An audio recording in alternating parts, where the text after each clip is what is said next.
Hello and welcome to Pluribus Unum's Fireside Chats. Now, it's just FDRs, but hey, it's something. You guys really didn't like that copyright week, did you? No respect. No respect. Maybe the videos will do better in the future, I don't know. But you guys really didn't seem to like the copyright episodes. You guys didn't seem to like those. Interesting. Although, I knew the risk I was getting into when I made that episode. Not a lot of people care about copyright. It's a sad truth. A lot of people just love the surface level analysis of like, copyright reform is good, end of discussion, and don't want to go into a broader analysis. I saw a tweet that literally talked about, where someone literally tweeted like, man, I know my views are like really extreme for copyright, but come on. And it's like, you know what, I agree. Hold on, I might actually I might literally right now find that tweet, quote tweet it, and be like, me right now for real. I did not find that, but I did find Sock Done Left posted a tweet about about the copy left movement. I used it to self-promo. Facts. I need more lefties to be on board with copy left. Copy left is the key, the future. You can't be pro. You can't be anti-intellect. You can't be anti. We oppose private property rights, and then also be like, yeah, copyright's good. We see a ton of lefties like that. Stop taunting me. Anyways, we'll get into a little bit about tweets in a second, but first, let's get right into the news. First, news story coming from Mexico, and there's a reason why I said tweet is relevant, because literally, here's what happened. Claudia Sheinbaum, there was if you remember, Donald Trump, he threatened tariffs again. You know, he was like, I'm gonna do tariffs, because that's what he loves to do. I'm gonna do tariffs. And then Claudia Sheinbaum, people were a little bit worried about the tariff thing, because literally what happened was Donald Trump, he delayed the tariffs. If we remember earlier in the year, he was gonna be in January, and then he's like, okay, we'll delay to the end of February. Okay, we'll delay to the end of March. And then, when they're okay, he didn't say he was going to delay it to the end of March, but he's like, we're going to delay it to March 2nd. And then they're and then as it got to February 28th, it's like, hey, are you going to push back the tariffs? He's like, nope, they're going into effect on the 2nd. And then almost immediately everybody started panicking, oh my goodness, no. Oh no, what do we do now? And then Claudia Sheinbaum literally just sat there and just smiled. And then I think she did a press conference where she talked about, again, the illegal weapons trade that America gives to Mexico. And then what ended up happening was she did absolutely nothing. She didn't make any changes to her policies. And then Donald Trump pulled back the tariffs. He said, I had a great call, an excellent call with Claudia Sheinbaum, and we made an agreement where the tariffs are no more. They've never really, all they've said was it was an excellent call. That's all they said. With the tariffs now being delayed to April. And a lot of people, they were a little afraid because Claudia Sheinbaum's initial plan was that she was going to launch a retaliatory tariff against the United States. That was her original plan. She said, she said, I'm not going to announce it until after Thursday. Basically, and people were trying to be how dare, what does that mean? Claudia, you gotta do this now. The tariffs are coming fast. And then I made a gracious tweet replying to most of the people who were saying this, she's giving them a chance to back down. She knows, because she knows that this is one thing. I guess I have to get to that a little bit, but she was wanting to give him a chance to back down, last time, and that's what ended up happening. He backed down, so she was right to not immediately relaunch retaliatory tariffs. And the funny thing is, right after the phone call, there was a funny tweet where, Donald Trump, he signed a bill, he signed a proclamation declaring March 2025 Women's History Month, and then there was a Twitter user who connected this to the phone call and said, what did Claudia Sheinbaum tell him on that phone call, dude? And I made an absolutely banger tweet stating she finally told him the truth. The USA needs Mexico more than they need us. And as of the day I'm recording this, it has 10 retweets, 4 quote tweets, 30 bookmarks, around 22 replies, I think, and 1,496 likes. Now, I know that's not a lot, but it got a lot of people, it apparently got a lot of people's attention. It has 154,000 views on the tweet, and it's apparently got a lot of people's attention. which people immediately tried to, debunk me, try to like epically own me, pointing out like, USA have more money, USA have more money, USA have more money, their GDP is, and I almost immediately like broke every single thing that they said, and all I had to do was post a simple picture. I posted a simple picture. It's a simple like TikTok picture where I literally say the very simple, it's a thing that I've used this thing example many times very recently, as I've done more research into like Mexico and like their relation with the United States and all this other stuff. It just really is just kind of blatant. It's like literally, listen to this deal. This is the deal. This is the trade-off our U.S. has with Mexico. They receive 60% of the U.S.'s fruit supply, 40% of the U.S.'s veggie supply, and 57% of Mexico's oil supply.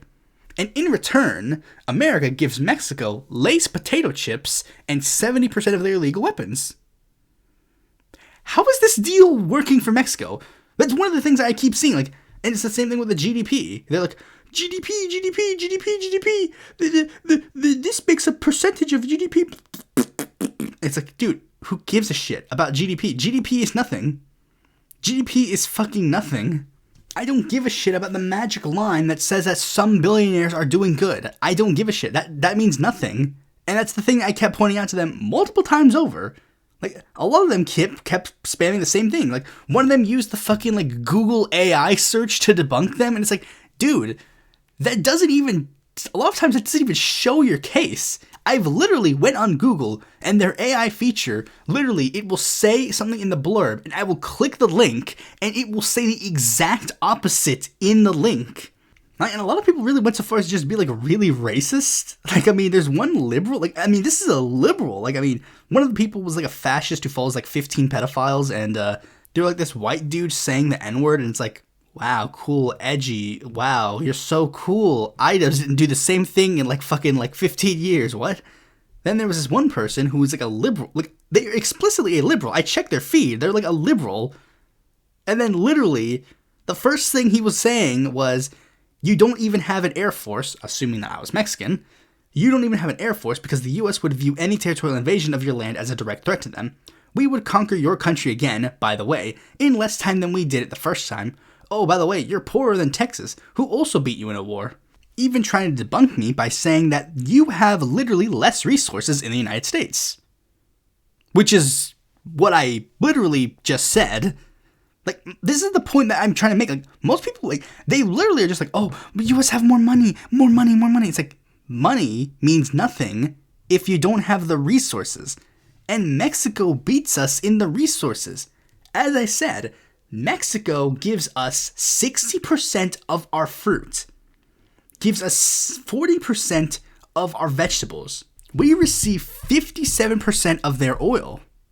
We are benefiting greatly from the deal with Mexico.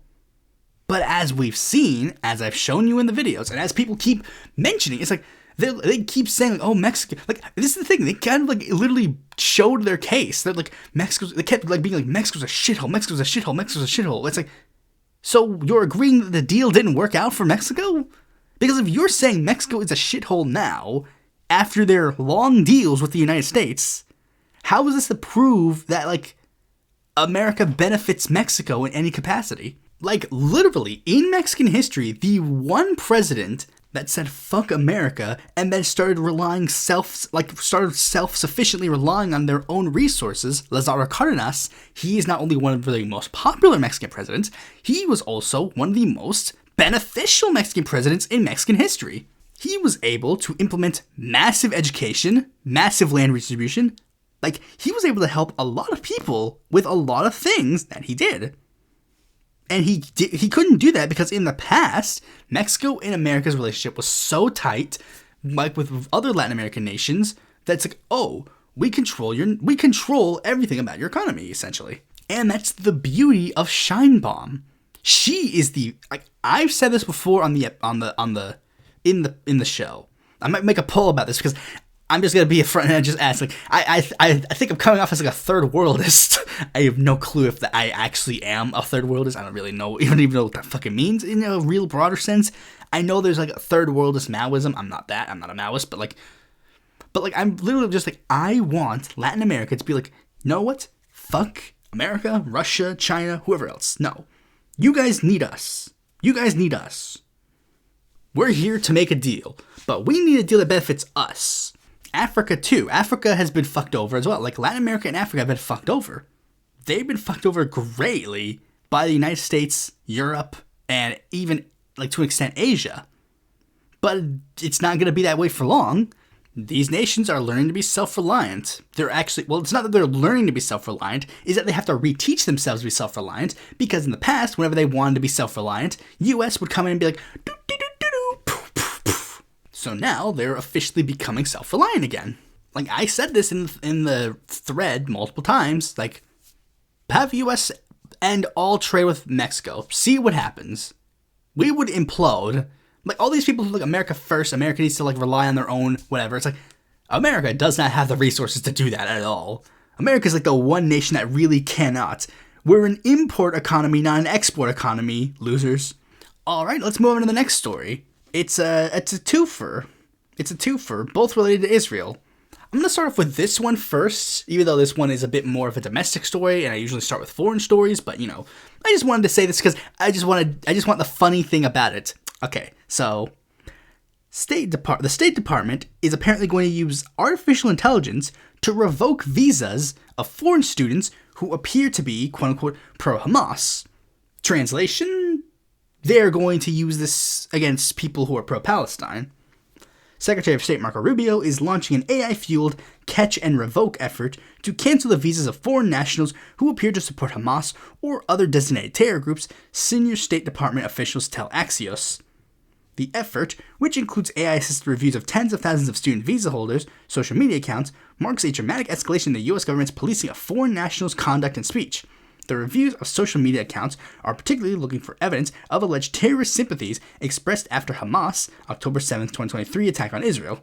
Now, there might be a very tiny amount of you that say that this isn't that bad, because, you know, we're not pro-Hamas. You know, some of you aren't pro-Hamas. I mean, there are some of you guys out there that are going to be fucking screwed. Like, I've seen a ton of, like, commie accounts on Twitter that literally just be like, oh, fuck, they're screwed. They're screwed if they're a student or anything. But this is very much a repeat of a similar thing that happened in the past. The Smith Act, or the Alien Registration Act, which is a bill that forced all non-citizen adult residents to register with the United States government to basically tell them, hey guys, we're not going to overthrow the United States government.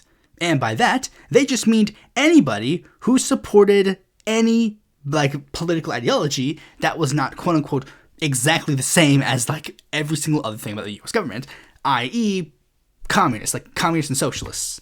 And surprisingly, very few right-wingers got attacked in this, like, bill, even though there were literally members of the U.S. Like, literally, I think, like it says there on the Wikipedia page for, like, and it says, like, there were, like, some people on the right that got attacked, but there were only, like, you had to go, like, for the left, it was literally just like, oh, you're a communist?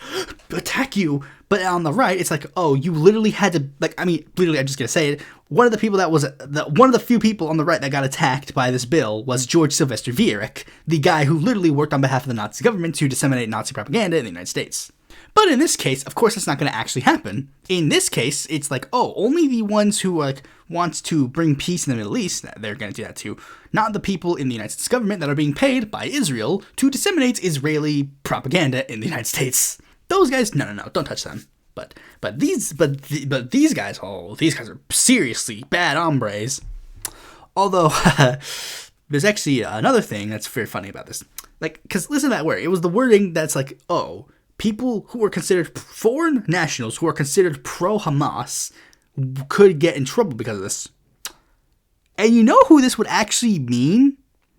Apparently, according to Ben Gvir of Israel, the Israeli hostages could also qualify under this, because Ben Gvir has accused one of the hostages that he cries and pisses and shits himself to be like, we need to free the hostages. He's accused one of them, Eli Sharabi, of echoing Hamas propaganda because the Israeli hostages are not, in any sense of the word, helping the Israeli case at all against Palestine.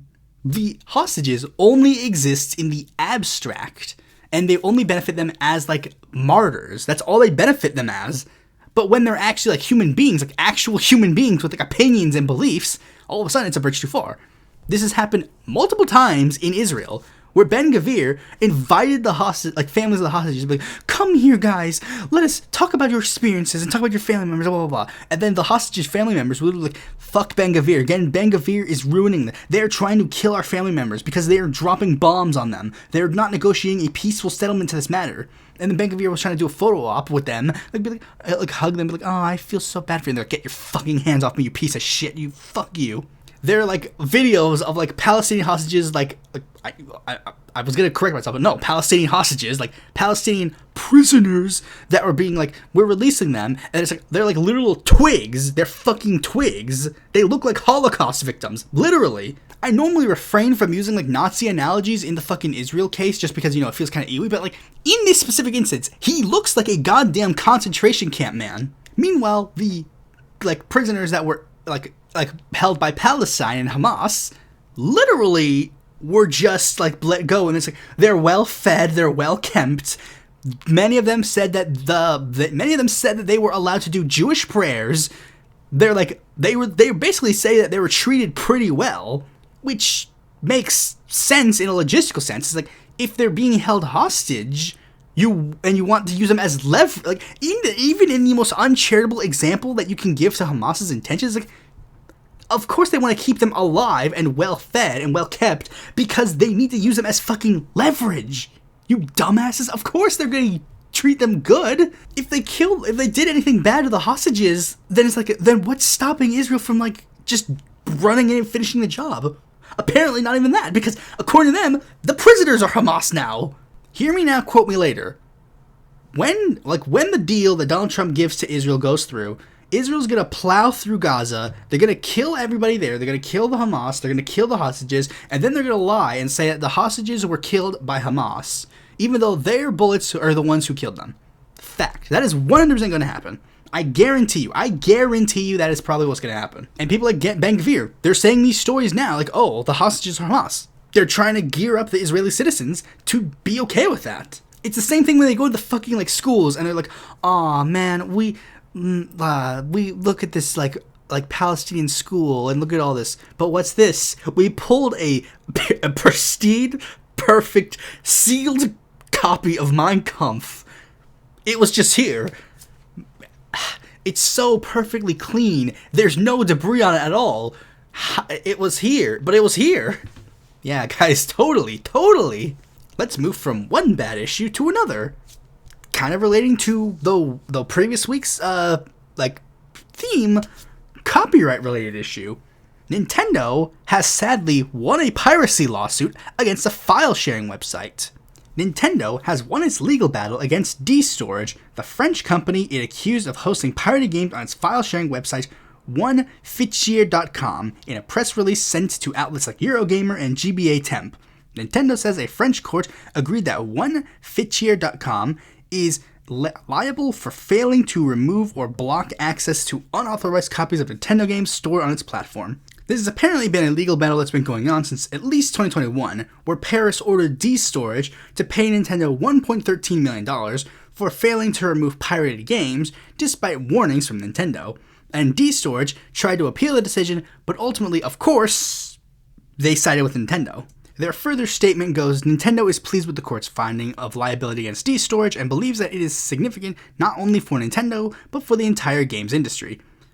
The decision will prevent share hosters like Fichier.com from claiming that they need the court order to follow through on requests to remove copyrighted content. This is their fourth IP-related lawsuit in a while.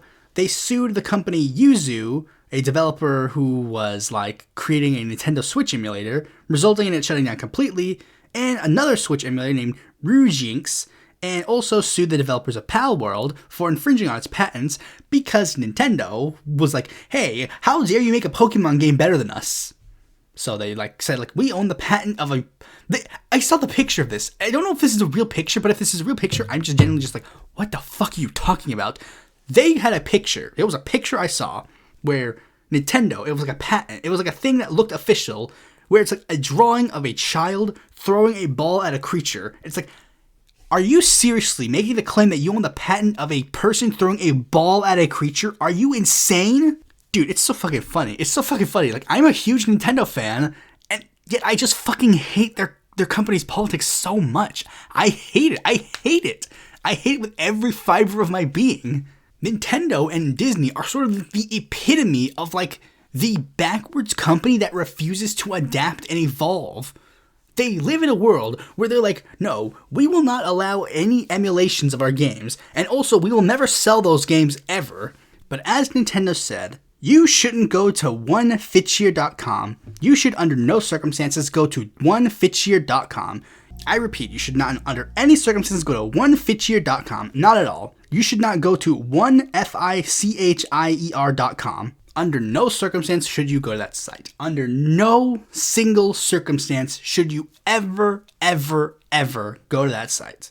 How dare you for even considering going to onefitcheer.com? How dare you even consider doing that? How dare you? I fully unequivocally denounce anybody going to that website. You should be ashamed for even considering doing so. The fact that you would even consider going to onefitcheer.com is just shameful, and I frown upon every single one of you. Now let's move on to the next story.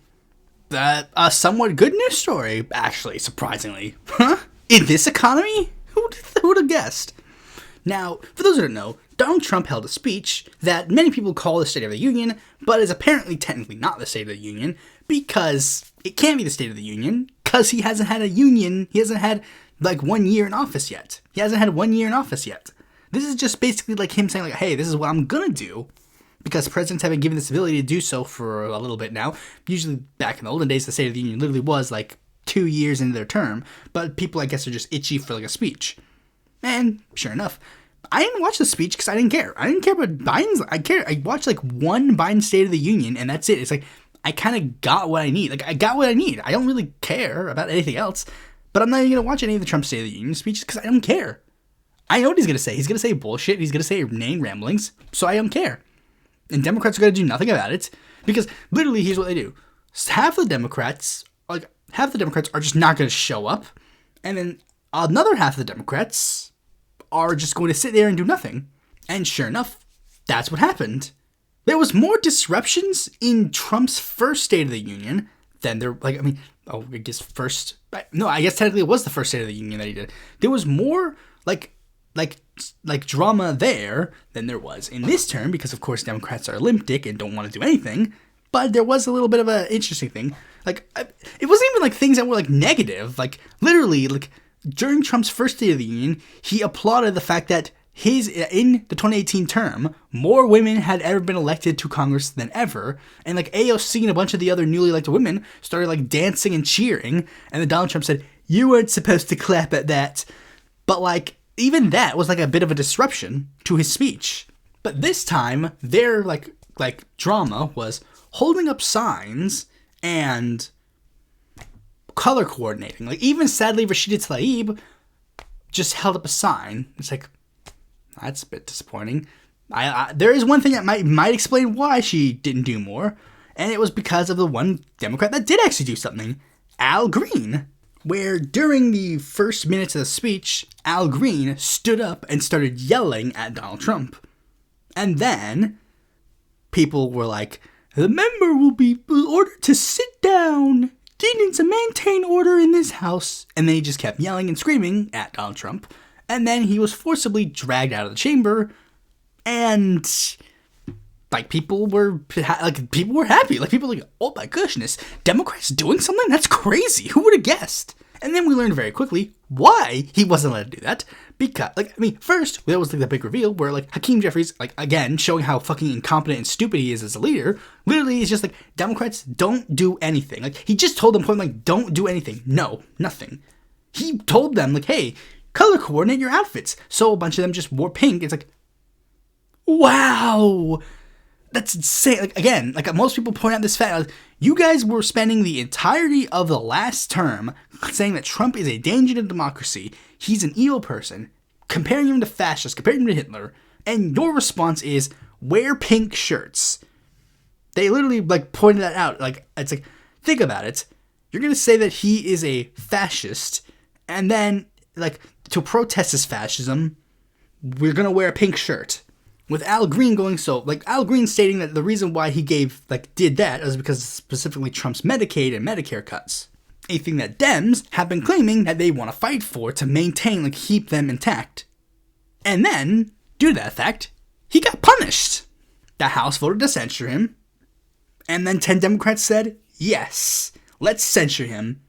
Even as they literally went so far as to say, oh, this is a distraction from the main issue. Tom Swoozy literally was like, this is a distraction from the main issue. Meanwhile, he also votes to maintain that distraction. What the fuck?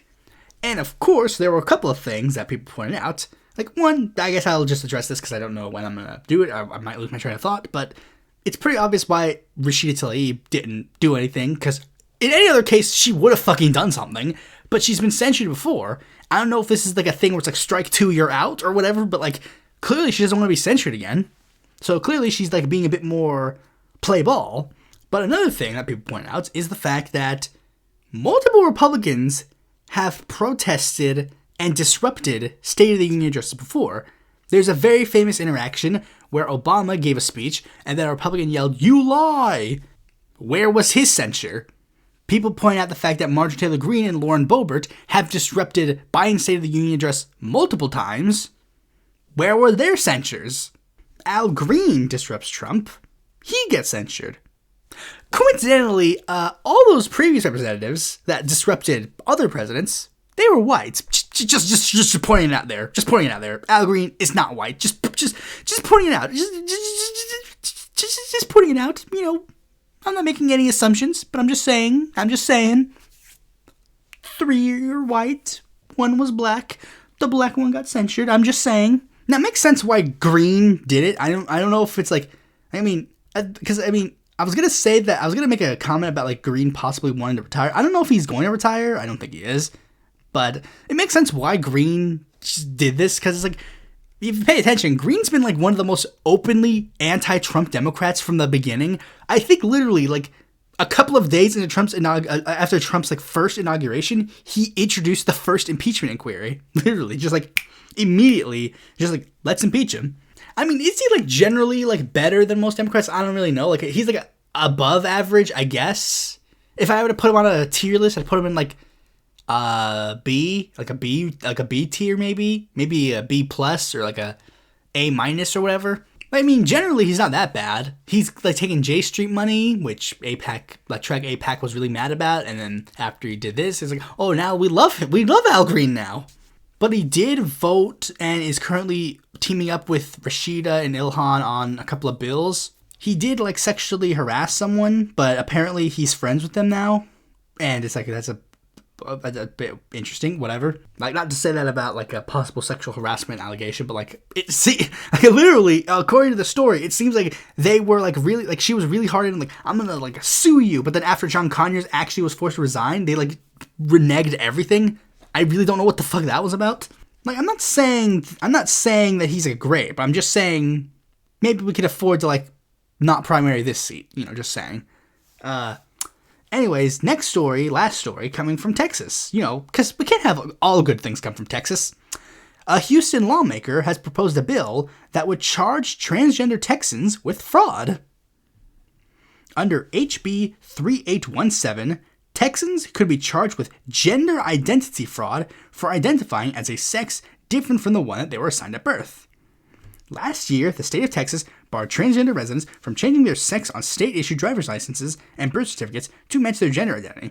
Now, a Houston area lawmaker wants to make that mismatch a crime punishable by prison time. State Representative Tom Olverson filed a bill Wednesday that would amend Texas Penal Code to create a new form of fraud, gender identity fraud.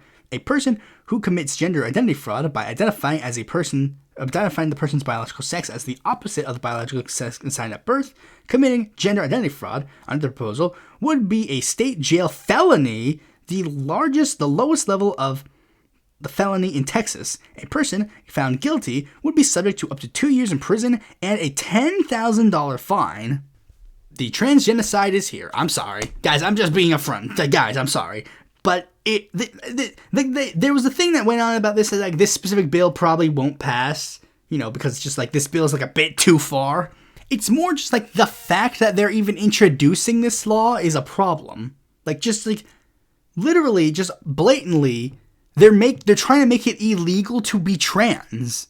Like just blatantly. They want to make the act of being trans a felony. Not transgender youths, not transgender minors. Just the act of being transgender itself, they want to make illegal. But these are the party of like, we want small government. These people are insane. Like, this is just fucking insane. Just literally the idea that they're just like, we want to make the act of being transgender illegal. It's literally like it's literally the multi-pronged progress. They've been building this up for a long time. They've been building this up. Like, I mean, literally just like being upfront, like they're being upfront. Like, I'm just saying, like, if you're,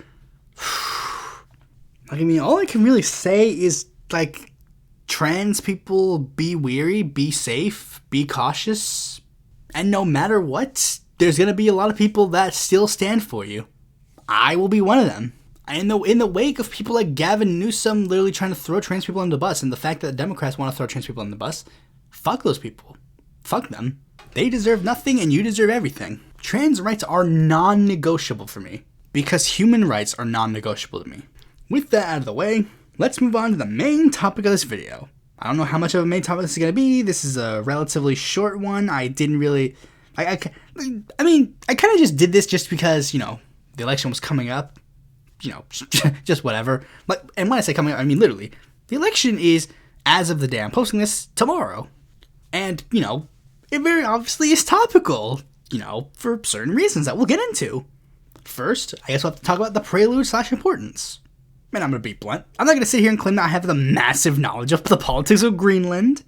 We all know, and I don't think any of you guys do either, we all know one thing about Greenland politics, and it's the fact that they were a province of Denmark. And that's basically it. Nor do I really need to go too in-depth on a lot of the prior issues of regards to previous governments.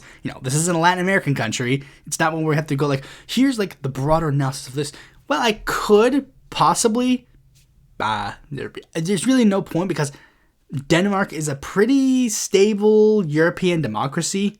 The only real big thing we can really say about some prelude is that it is a rather progressive nation, because it's like, it's sort of related to the Scandinavian Nordic model. It's not technically Scandinavia, but it's like, it is a baby of a Scandinavian Nordic country, so naturally it's going to have a lot of similarities with that, with some added social progressivism coming from their largely Inuit population.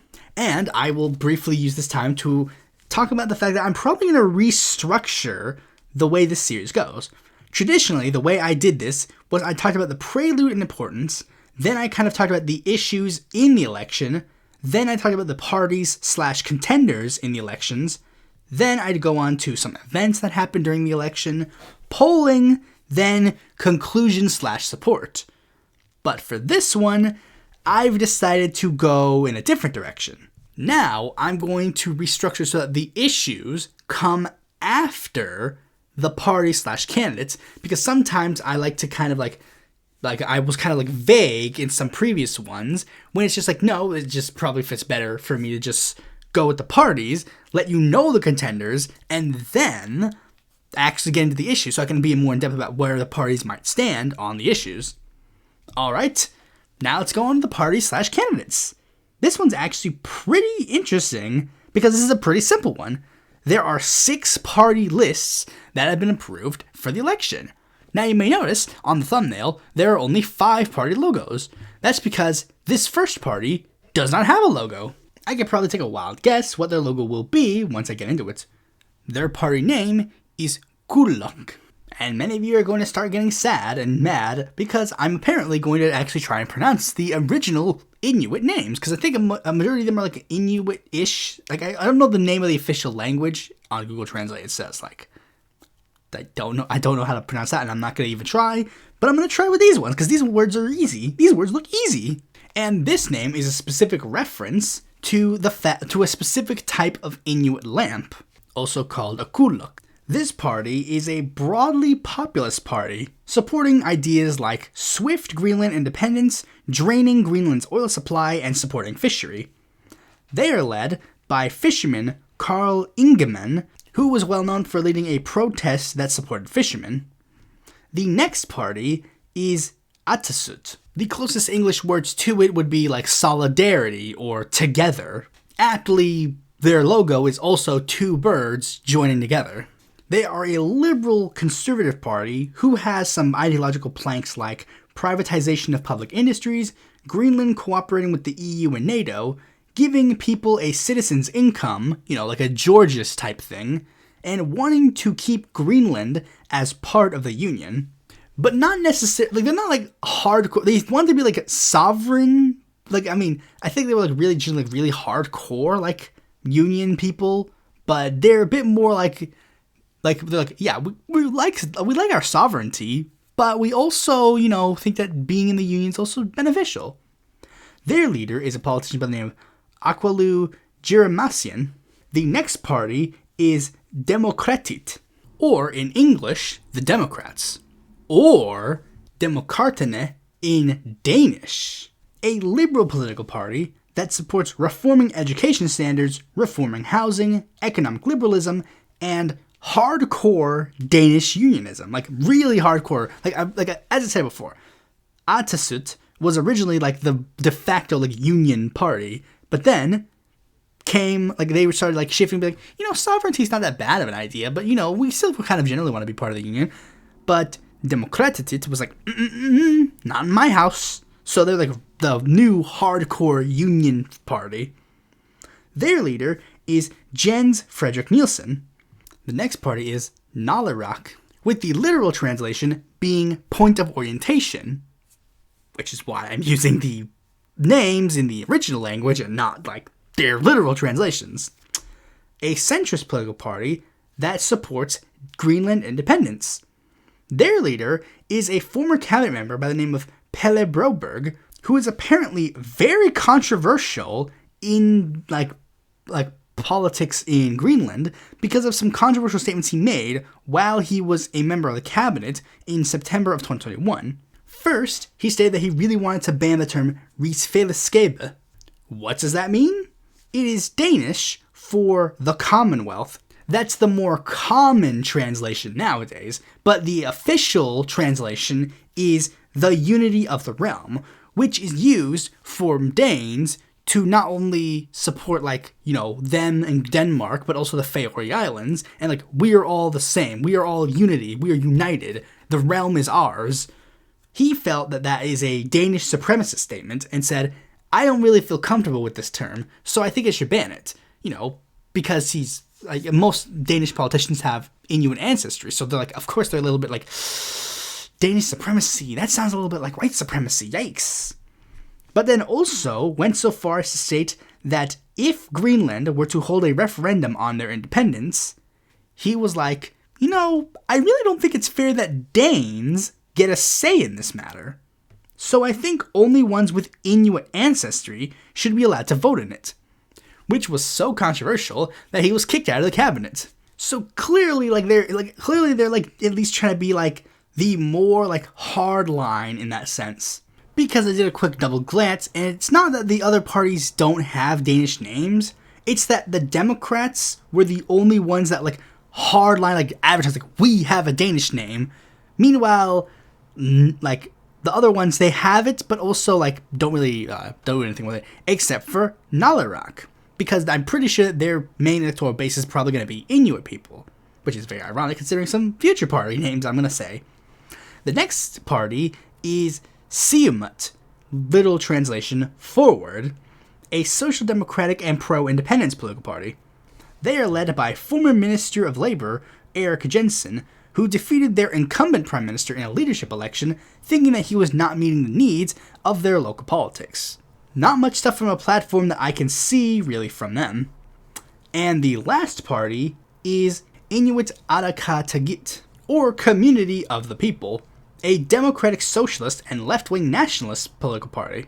Supports ideas like environmentalism, socialism, and Greenland independence. They are led by incumbent Prime Minister Mute Borup Igede.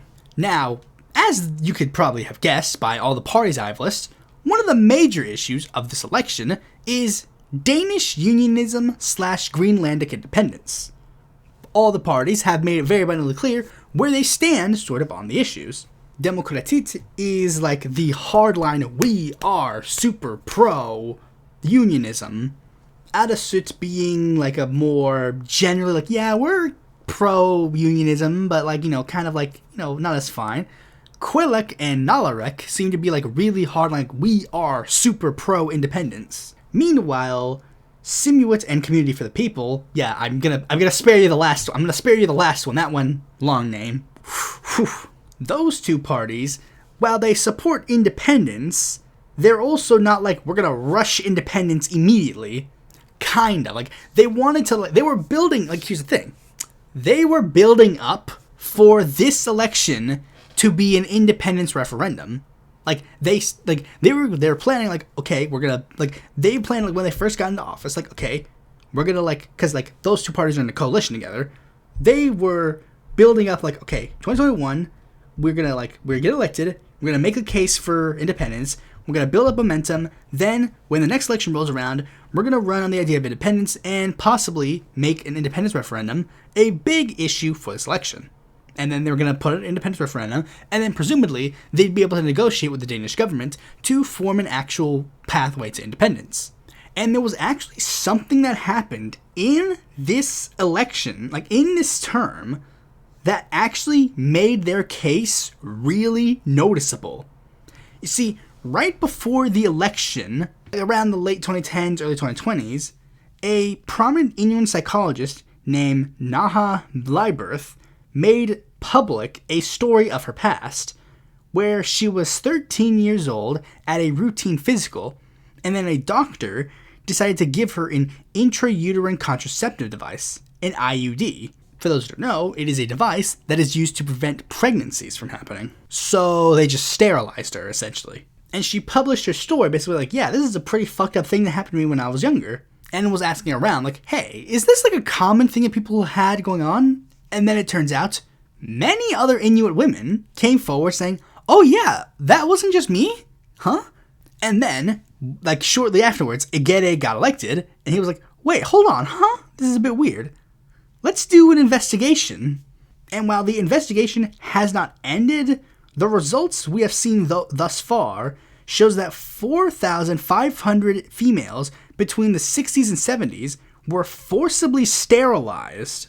I say females and not women, not because of incel talk, but because the program went as low as 12 years old.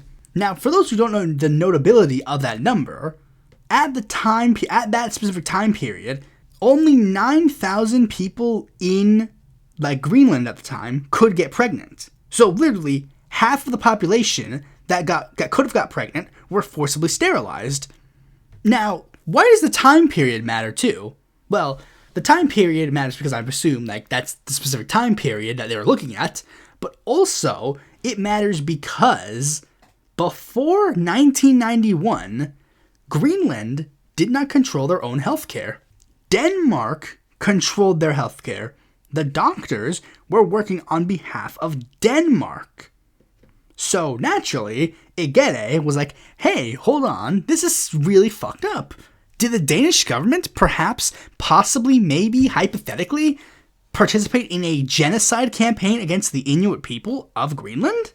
The Danish government has denied the claim, but come on. The Danish government didn't forcibly sterilize a ton of Danish females, did they? And this is like a common thing that has happened all around the world. And it's just like, come on. Why do you guys keep hiding it? And that led to many people pushing harder for this idea of independence. Like, yeah, they're like, yeah, this is fucked up. Clearly, like, I mean, it's similar things with like other things where it's like, oh, there's like benefits and negatives. But it's like, now we're seeing the most big negative. Like, yeah, under the agreement thus far, we had fucking sterilization programs. Maybe independence is a good idea. And now it's like, okay, we're actually looking into the idea of possibly doing independence from Denmark. And that's interesting. A very big, vital issue from the past and present and possibly future is being addressed in this Greenland election. Boy, I sure hope nothing stupid happens that pushes the focus away from all these really important issues so that the Danish government and the Greenland government have to focus on something fucking brain-dead and stupid. Trump then announced that he was going to try and buy Greenland, and for some reason, we actually take this threat seriously, because we are a world that loves to hold the hands of mentally deficient leaders. And the fact that there's like little fucking bills in the United States Congress to annex Greenland. So now, Igede has had to drop every single thing about independence for the meantime. Like, he's had to drop everything. He's had to halt the push for a referendum, and he's just went dead silent talking about independence, saying, like, we can't do it right now. Like, literally, every single actual good thing that happened was so close to happening. And then Trump came in and was just like, nope, nope, nope. Now he has to actually work with the Danish government to help prevent Trump's annexation.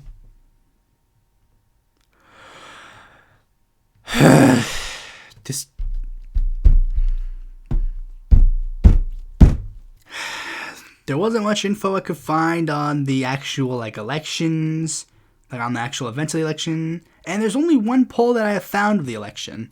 Now let's show the poll. Okay, so the poll says that it only mentions 5 of the parties that are there. So Atasut is in dead last with 9.7%. Nalarok is second to last with 16.5%. Demokratit is 18.8%. Siumut is 21.9%. And Community for the People is at 31%.